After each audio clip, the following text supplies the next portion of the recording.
अयोध्या से मैं रविंद्र ओझा महाराज आज आप लोग के सम्मुख एक ऐसा अद्भुत वीडियो लेकर के आया हूँ उन लोगों के लिए जो साधक हैं या जो साधना करना चाहते हैं। देखिए, मेरा उद्देश्य है आप लोगों को अच्छी बातें बताना, कोई ड्रामा नहीं, कोई नौटंकी नहीं कि तरह तरह के पोज बना करके वीडियो बनाऊं और आपको लुभावने सपने दिखाऊं। ऐसा मेरा कोई उद्देश्य नहीं है।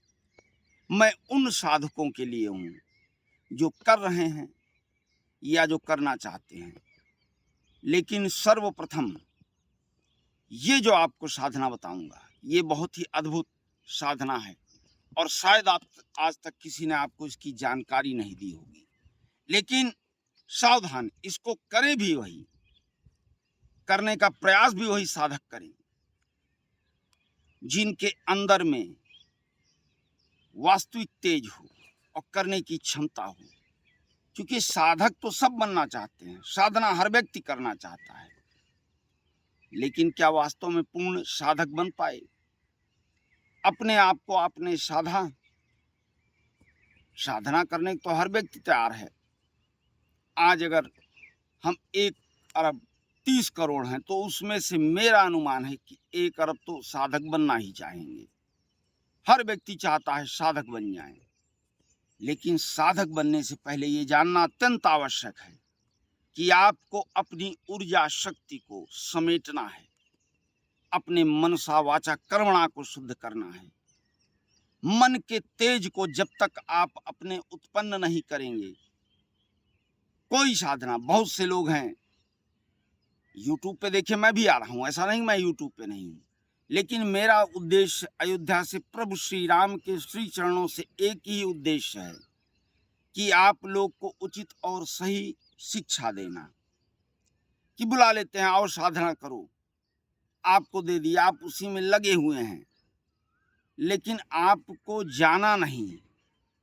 पहले जो गुरु है उसको सामने वाले शिष्य के ऊर्जा को देखना चाहिए, तेज को, कि क्या वास्तव में जो वस्तु मैं आपको दे रहा हूँ, कि वजन तो आपका जो है 50 किलो है और एक साथ 1 कुंटल लाद दूं, आप बैठ जाओगे। कुछ साधनाएं हैं जो हल्के फुल्के लोगों के लिए होती हैं, लेकिन कुछ साधनाएं हैं जिनमें तेज का समावेश बहुत जरूरी है। आपके शरीर का वजन समतुल्य उस साधना के होना चाहिए। तो आज जो मैं साधना देने जा रहा हूं, ये 64 योगिनियों में से एक योगिनी माँ भद्रकाली की साधना है। 64 योगिनियों की प्रथम आपको बता दूं उत्पत्ति कैसे हुई। देखिए, 2 कलाएं होती हैं, पुरुष में भी 32 कला, स्त्री में भी 32 कला। दोनों के योग को मिला करके जो तेज उत्पन्न होता है, हुआ ब्रह्मांड में शिव और शक्ति को मिलाकर उस तेज से 64 योगिनियों की उत्पत्ति हुई, जो माँ पार्वती की अति प्रिय सखियां हैं। और कहा भी है शास्त्रों में कि इन 64 योगिनियों में से किसी एक योगिनी का अगर आप पूजन कर लेते हैं तो ये मान के चलिए सभी देवी देवताओं का पूजन पूर्ण हो जाता है। आपको परेशान नहीं होना है उसके लिए। उसी 64 योगिनियों में से ये एक माँ भद्रकाली है। जब शिव शक्ति के समावेश से इन योगिनियों का प्रागट्य हुआ तो उसी तेज से एक बिंदु निकला जो ब्रह्मांड में जाकर टकराकर पृथ्वी पे गिरा। उससे एक रुद्राक्ष प्रकट हुआ, मंगला रुद्राक्ष, जो इन साधनाओं में बड़ा ही महत्वपूर्ण कार्य करता है। इस रुद्राक्ष को धारण करने पर आप कैसी भी कोई साधना है, मन से लगन से कर रहे हैं, अपनी ऊर्जा को लेकर के, अपने अंदर की वासनाओं से मुक्त होकर, मन के छल कपट को हटा करके, तो आपकी कोई भी साधना पूर्ण होगी। अब मैं आपको माँ भद्रकाली की साधना के बारे में बताता हूँ। इसको आप बहुत ध्यान से सुनें, ये बहुत तेजमयी साधना है। इसको करने के लिए आपको शुक्रवार का दिन चयनित करना है उस दिन स्नान ध्यान करके बैठ जाना है। वस्त्र में काला या लाल वस्त्र लेना है।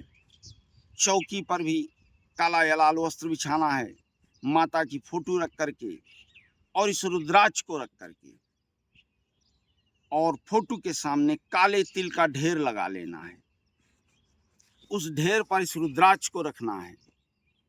और सर्वप्रथम ये ध्यान रखें, कोई भी पूजन शुरू करने से पहले अगर गणपति भगवान का आवाहन नहीं करेंगे तो कोई पूजन पूर्ण नहीं होगा, वो चाहे जिस देवी देवता का हो।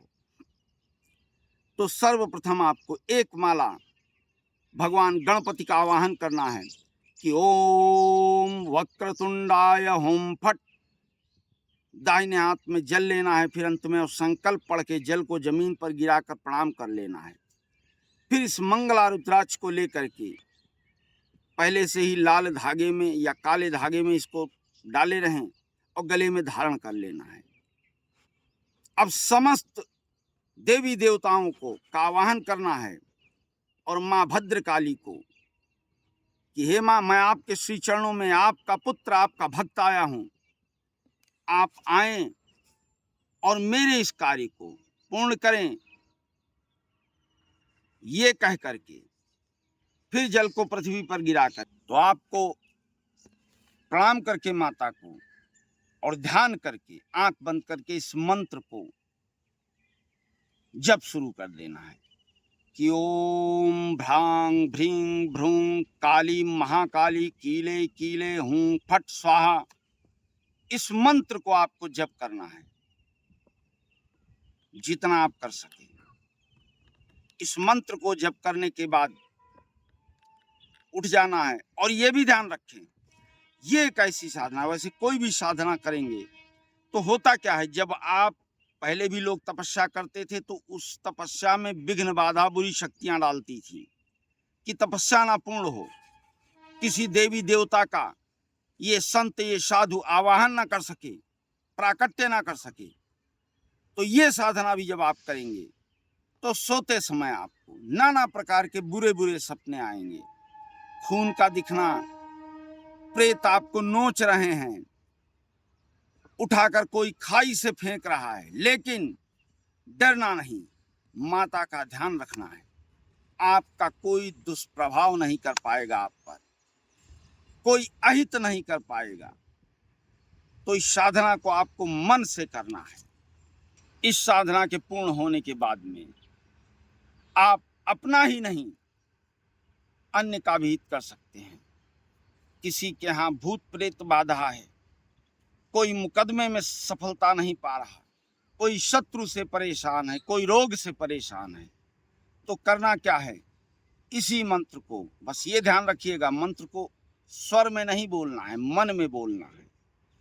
कपूर लेना है, 7 लवांग कपूर जला करके लवांग पे रख देना है। और कोई रोगी है तो इसकी राख को उसके सर से 7 बार घुमाकर पानी में पिला देना है।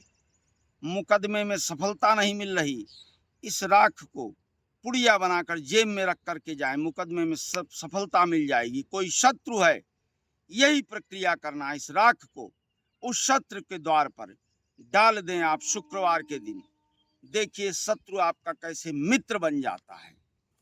तो इस साधना को आप करें और स्वयं भी लाभ लें, अन्य लोगों को भी लाभ दें, सफलता पाएं। लेकिन फिर कहूँगा कि अपने मन को मजबूत करके, अपने तन को मजबूत करके तब इस साधना को आपको करना है।